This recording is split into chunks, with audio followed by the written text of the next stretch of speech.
Good morning प्यारे बच्चों, कैसे हैं आप सब। मैं हूं आपकी लता मैम, आपके स्कूल एसकेवी मैक्स इन रोड से। आज हम करेंगे directorate of education GN of Delhi की ईवीएस की वर्कशीट नंबर है 175B। आज डेट है 22 फरवरी 2021। आज हम क्लास 5th की वर्कशीट करेंगे जो कि ली गई है आपकी ईवीएस की बुक लुकिंग अराउंड से, जो कि है यूनिट नंबर 1 सुपर सेंसेस। हमेशा की तरह कॉपी में आप अपना नाम, अपने टीचर का नाम, वर्कशीट नंबर और डेट जरूर लिखें। नमस्ते प्यारे बच्चों, कैसे हैं आप सब। बच्चों, आज हम जानेंगे कि सभी जानवरों की सोने की अलग अलग आदतें होती हैं। कुछ जानवर दिन में सोते हैं और रात में जागते हैं। हम क्या करते हैं, हम लोग दिन में सोते हैं और हम दिन में जागते हैं और रात को सोते हैं। तो लेकिन कुछ जानवर ऐसे भी हैं जो हमसे बिल्कुल अलग हैं। आज हम यह भी पढ़ेंगे कि सभी पक्षियों की आंखें एक जगह कि नहीं होती हैं। कुछ पक्षियों की आंखें हमारी तरह सामने की तरफ होती हैं और कुछ पक्षियों की आंखें उनके सिर के दोनों तरफ होती हैं। तो बच्चों, आइए आज हम ऐसे ही कुछ जानवरों और पक्षियों के बारे में जानेंगे। तो आते हैं प्रश्न नंबर 1 पर। नीचे दिए गए जानवरों और पक्षियों के साथ दिए गए मापदंडों के आधार पर वर्गीकृत करके कॉपी में लिखिए। तो यहाँ पे हमें कुछ मापदंड दे रखे हैं और यहाँ पे पक्षी दे रखे हैं। तो बेटा, जब आप कॉपी में लिखेंगे तो आपको पक्षियों के नाम लिखने हैं। तो पक्षियों के नाम लिखने में आपको कोई दिक्कत ना है, इसलिए मैंने सभी पक्षियों के नाम यहाँ पे लिख दिए हैं। ये कबूतर, बंदर, चमगादड़, खरगोश, तोता, हिरन, लोमड़ी, बाज, डॉल्फिन, उल्लू। तो यहाँ पे पक्षी और जानवरों सबके नाम आ चुके हैं। तो आप कॉपी में जैसे पहला लिखा हुआ है मापदंड, इसको लिखेंगे। उसके सामने जो आंसर होंगे, चाहे वो जानवर हो चाहे पक्षी हो, उनके सामने लिखेंगे। तो पहले में आते हैं हम। पहला हमसे पूछा गया है दिन में जागने वाले जानवर। तो अगर हम इसमें जानवर देखें तो एक है बंदर, ठीक है, एक है हिरन और एक है लोमड़ी। लेकिन साथ ही साथ इसमें ना बेटा ये चमगादड़ भी आ गया। तो चमगादड़ ऐसा है जो जानवर भी होता है और जो पक्षी भी होता है। अगर हम दिन में जागने वाले देखें तो इनमें से सिर्फ एक है जो चमगादड़ है, जो दिन में नहीं, इसमें पूछा हुआ है दिन में जागने वाले जानवर। तो दिन में कौन कौन जागता है इनमें से, चारों में से? बंदर भी दिन में जागता है, लोमड़ी भी दिन में जागती है और हिरन भी दिन में जागता है ना। तो ये तीनों हो गए दिन में जागने वाले जानवर। आप पहले ये लिखेंगे, उसके आगे इन तीनों का नाम लिख देंगे। अगला है रात में जागने वाले जानवर। अभी मैंने बताया कि यहाँ पे जो जानवर है इनमें से बस ये है चमगादड़, जो जानवर में भी आता है और पक्षियों में भी आता है।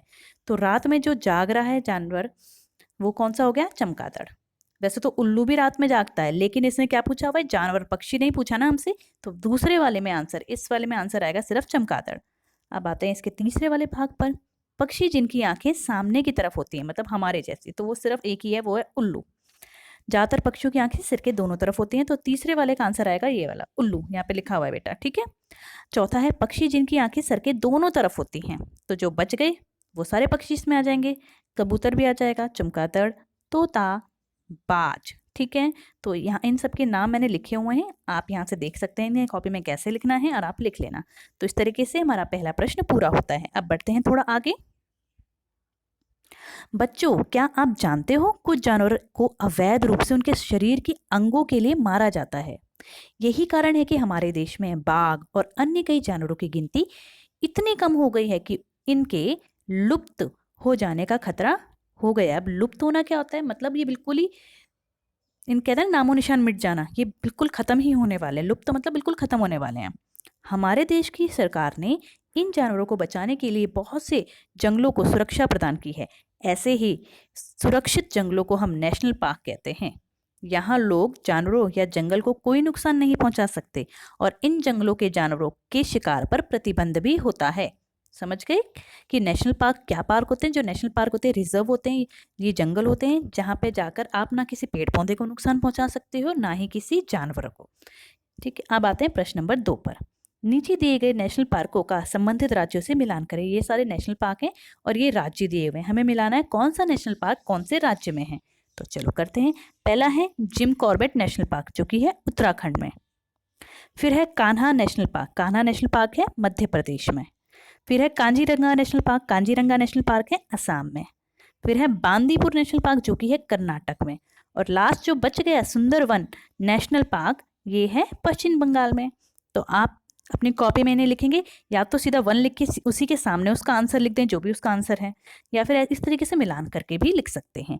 अब आते हैं प्रश्न नंबर 3 पर। बेटा, अगर आपको वीडियो अच्छी लग रही है तो लाइक कर लें। अगर आपने अभी तक सब्सक्राइब नहीं किया है तो चैनल को सब्सक्राइब कर लें।